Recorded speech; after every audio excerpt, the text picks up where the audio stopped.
Okay, this video will help explain our bullseye lab, which is determining where a marble will land when a marble launcher is set at varying angles.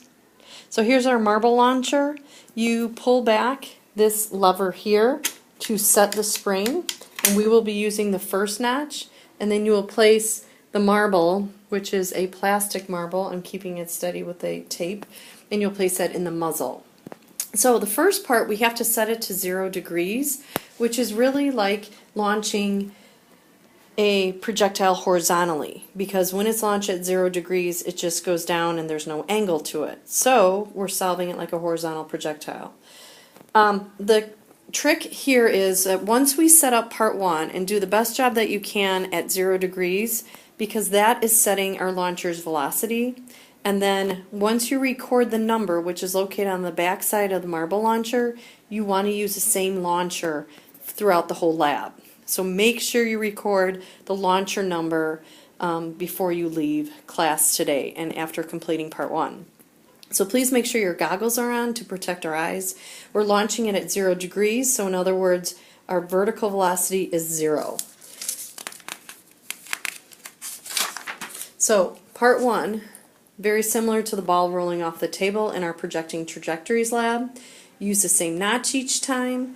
Tape the launcher to your table, or at least make a marking at the edge so that you know where the origin of the launch is, so that it doesn't shift.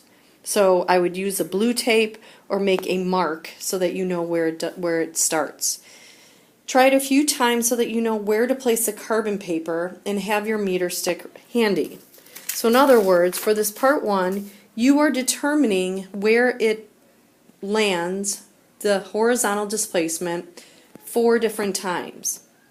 And once it gets launched, your meter stick, and you're going to figure out the and then place the paper in that area with the carbon paper underneath.